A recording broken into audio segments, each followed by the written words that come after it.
Well, I think the airline industry has actually never really truly addressed the customer's needs anyway. They've always been more operationally focused. But I think there is a subtle change occurring as people, they go from talking the talk to walking the talk, if you like. So I think, yes, there is more focus on the customer. I think there's more focus on the value of the customer, the lifetime value of the customer. You see full service carriers, even like British Airways, now looking at what was the lifetime value that's in their responses to their customers. You also see low-cost carriers now understanding that their relationship with the customer is not, as Michael O'Leary would say, it's a bus. No, there is a relationship building, and people are beginning to understand that, and I think that the industry is stepping up to that.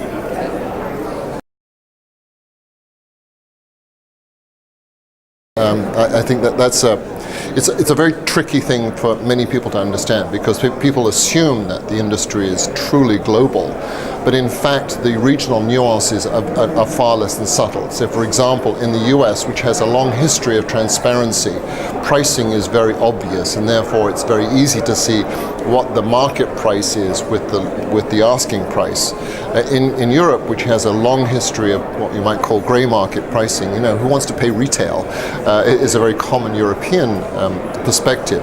So I love to say that America is cash rich and time poor, and Europe and the rest of the world are very time rich and very cash poor.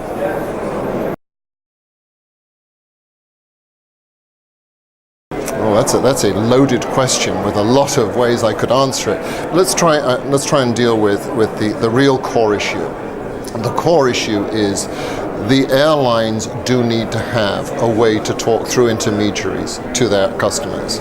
Now today that form of communication with their customers is vastly superior through the airline's own channels, web, phone, whatever.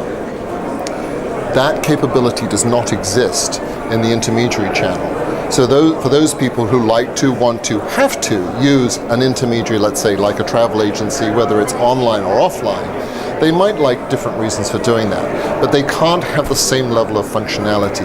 So there's two things that NDC ultimately will try to address. One is the functionality, so that the functionality becomes more parity-like between the direct channels and the indirect channels. The other thing it will do is help build the relationship.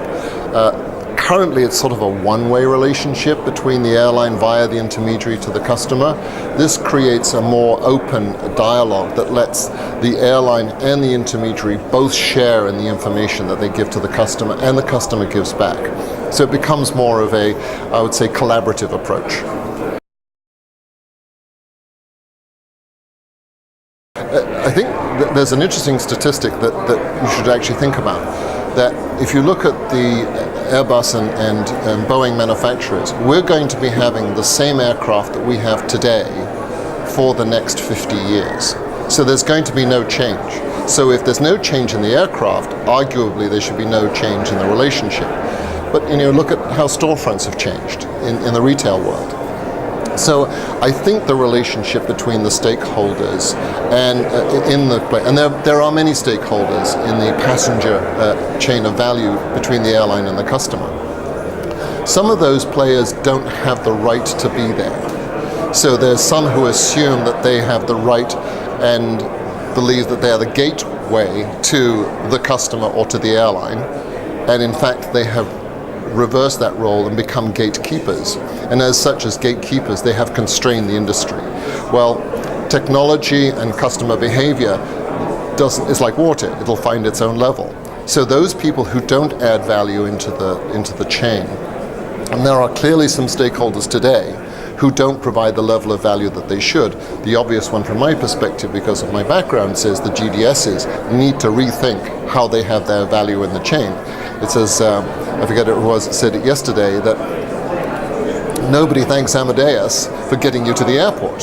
So how do you live with that? That's going to be a very complicated question. But I think long term, you will see a certain diminution of certain players in the stakeholder game.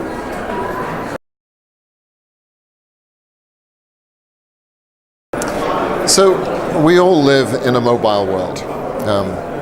I think I call it the move from the explicit lean-in type of view to the implicit assumption of things.